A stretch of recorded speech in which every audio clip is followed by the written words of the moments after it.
Hello and welcome friends. जैसे कि मैंने प्रीवियस लेक्चर में आपको बताया था कि नेक्स्ट लेक्चर से हम लोग जो 6 टाइप्स ऑफ शेड्यूलिंग एल्गोरिदम्स है, सीपीयू शेड्यूलिंग एल्गोरिदम्स, तो हर एक शेड्यूलिंग एल्गोरिदम हम लोग डिटेल में देखने वाले हैं। सो आज की इस वीडियो लेक्चर का जो फर्स्ट शेड्यूलिंग एल्गोरिदम हमारा रहने वाला है वो है first come first serve scheduling algorithm, जिसे FCFS भी कहा जाता है। सो मेन कंटेंट्स क्या रहेंगे आज? सबसे पहले हम लोग FCFS क्या होता है उसका एक डिस्क्रिप्शन देखने वाले हैं। बाद में एग्जाम्पल ऑफ FCFS, वो एग्जाम्पल सॉल्व एग्जाम्पल हम लोग डिटेल में एक्सप्लेन करेंगे। नेक्स्ट कंटेंट रहेगा problems with FCFS scheduling, disadvantages क्या है आपके FCFS शेड्यूलिंग एल्गोरिदम के, and the last content is what is convoy effect. Convoy effect क्या होता है जो FCFS शेड्यूलिंग में हमको देखने के लिए मिलता है।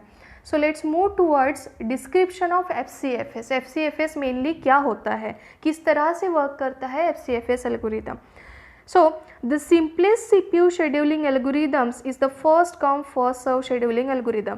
जो भी 6 टाइप्स ऑफ शेड्यूलिंग एल्गोरिदम हम आगे जाके देखने वाले हैं, तो इन 6 में से सबसे सिंपलेस्ट एल्गोरिदम है आपका FCFS, that is first come first serve scheduling algorithm.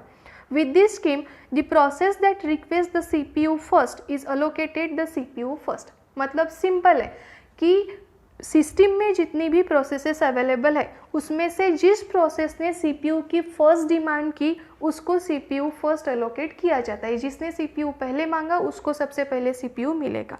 Simple इस बेसिस के ऊपर आपका वर्क करता है FCFS algorithm. The implementation of the FCFS policy is easily managed with FIFO Q, that is first in first out Q. मतलब Q आपको पता होगा, डेटा स्ट्रक्चर्स में आपने सीखा होगा क्यू क्या होता है। सो FIFO क्यू मेनली आपका मैनेज करता है FCFS policy. FIFO stands for first in first out. एक क्यू रहेगा, उस क्यू में जिस प्रोसेस ने फर्स्ट एंटर किया वो प्रोसेस फर्स्ट आउट होगी, ठीक है। तो FIFO क्यू का यूज़ करके FCFS पॉलिसी इजीली मैनेज की जाती है।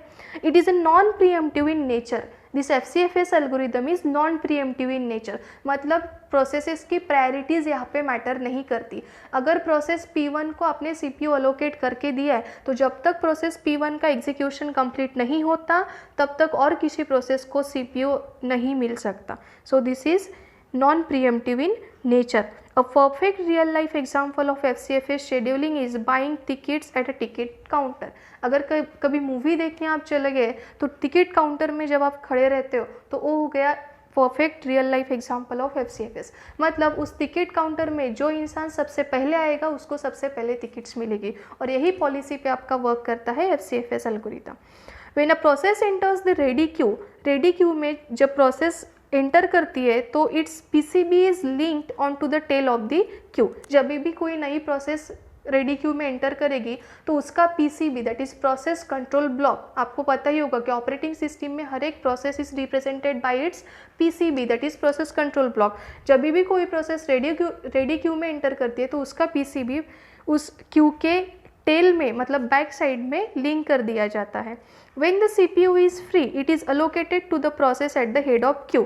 क्यू को 2 एंडिंग्स होंगे, एक होता है हेड, मतलब जहाँ से प्रोसेसेस उस क्यू में से बाहर निकलेगी। हेड में से प्रोसेसेस रिमूव कर दी जाती है, डिलीट कर दी जाती है, और क्यू के टेल में से प्रोसेसेस एंटर होते जाती है, ठीक है।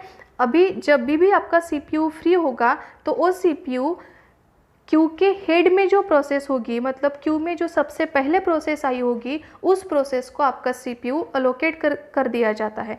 The running process is then remove from the queue. अभी उस क्यू को CPU मिल गया तो प्रोसेस आपके क्यू में से निकाल दी जाती है, उसका एग्जीक्यूशन कहीं और मेमोरी प्लेस में किया जाता है। The code for FCFS scheduling is simple to write and understand. FCFS simplest type of algorithm है, इसका कोडिंग करना भी सिंपल है एंड easy to understand है। The average waiting time under the FCFS policy however is often quite long।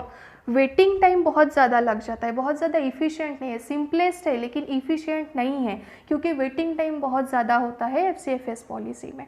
अभी एक example आपको यहाँ पे बताया गया है, consider the processes P1, P2, P3, P4 arrives for execution with arrival time 0। ये 4 प्रोसेस आपको इस एग्जांपल में दी है, P1, P2, P3, P4, और ये चारों प्रोसेस का अराइवल टाइम है 0, मतलब 0th पोजीशन में ये चारों प्रोसेसेस आपके सिस्टम में अवेलेबल है। Let's find out the average waiting time using the FCFS scheduling algorithm, और हम लोग एवरेज टर्न अराउंड टाइम भी यहाँ पे कैलकुलेट कर लेंगे।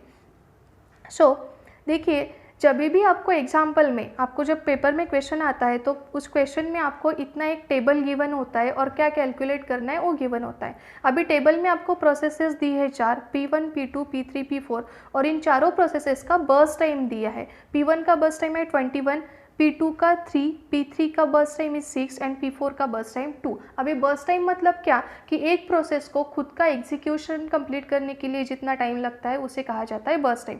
मतलब प्रोसेस P1 को खुद के कंप्लीशन के लिए 21 यूनिट्स लगने वाले हैं, P2 को 3 यूनिट्स लगेंगे कंप्लीशन के लिए, P3 को 6 यूनिट्स लगेंगे एंड P4 को 2 यूनिट्स लगेंगे।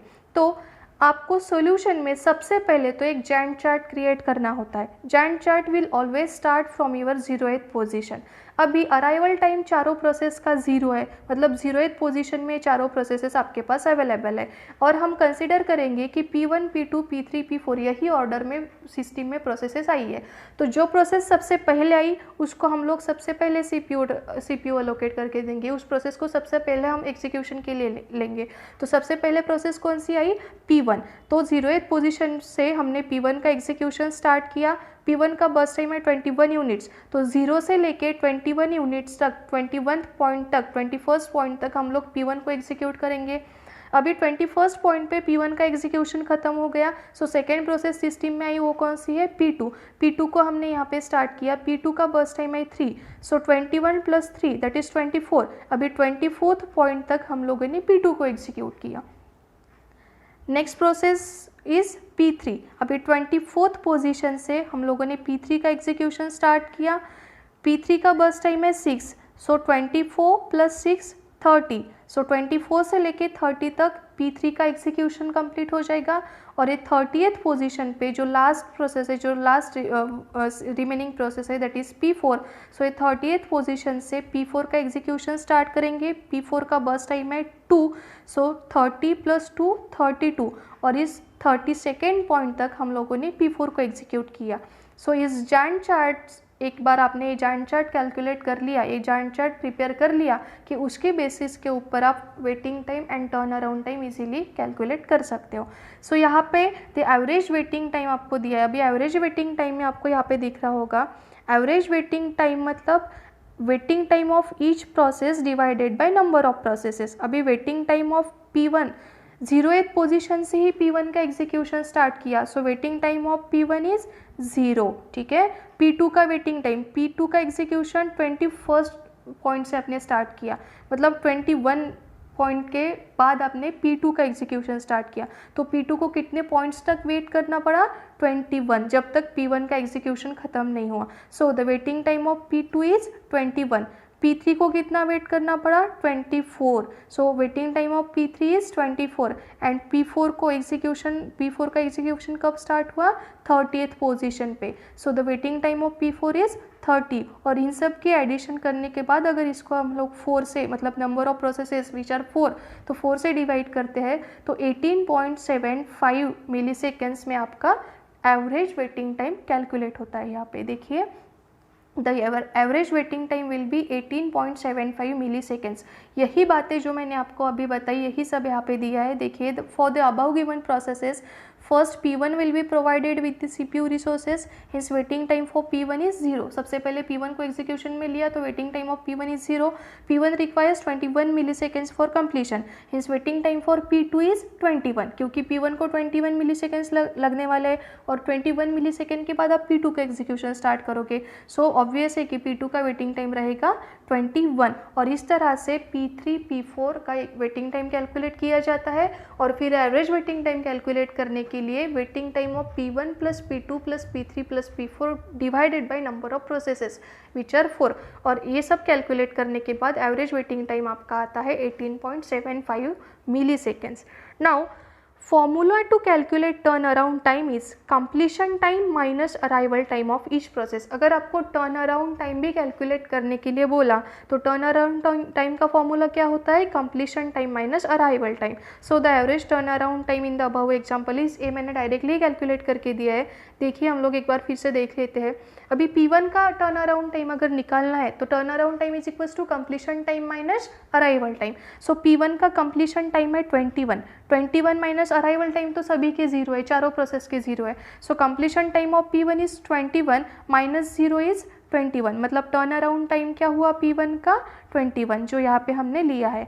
Now turn around time of process P2, अभी P2 का कंप्लीशन टाइम है 24 माइनस 0 24, P3 का turn around time completion time है 30 माइनस 0 मतलब 30, और P4 का टर्न अराउंड टाइम मतलब completion time is 32 minus arrival time 0, so 32। तो यहाँ पे 21 plus 24 plus 30 plus 32 divided by 4 which will come across 26.75 milliseconds. इस तरह से एवरेज वेटिंग टाइम और एवरेज टर्न अराउंड टाइम आप कैलकुलेट कर सकते हो, ठीक है। Now problems with FCFS scheduling. अभी FCFS शेड्यूलिंग के डिसएडवांटेजेस क्या है? So the first disadvantage is it is non pre-emptive algorithm which means the process priority doesn't matter here. FCFS non pre-emptive algorithm है तो यहाँ पे ऑब्वियस है कि प्रोसेसेस की प्रायोरिटीज़ मैटर ही नहीं करती है। एक बार एक प्रोसेस को CPU दे दिया कि जब तक कि उस पर्टिकुलर प्रोसेस का एग्जीक्यूशन कंप्लीट नहीं होता वो CPU नहीं छोड़ेगी। Next disadvantage is non optional average waiting time. यहाँ पे वेटिंग टाइम बहुत ज़्यादा इंक्रीज हो जाता है। प्रोसेसेस का ऑर्डर आपने चेंज किया तो वेटिंग टाइम भी चेंज होता है, तो इसलिए non optional average waiting time है FCFS में। And third problem is resources utilization in parallel is not possible which leads to Kono effect and hence poor resource utilization। Resource का utilization parallelly यहाँ पे possible नहीं होता है, so which leads to Kono effect। अभी Kono effect मतलब क्या? So in FCFS, Kono effect is a condition that arises in the FCFS scheduling algorithm when one process holds the CPU for a long time and another process can get the CPU only when the process is holding the CPU finishes its execution। मतलब जैसे हमने अभी हमारे example में देखा कि process P1 system में सबसे पहले आई तो सबसे पहले हम लोगों ने प्रोसेस P1 एग्जीक्यूट की।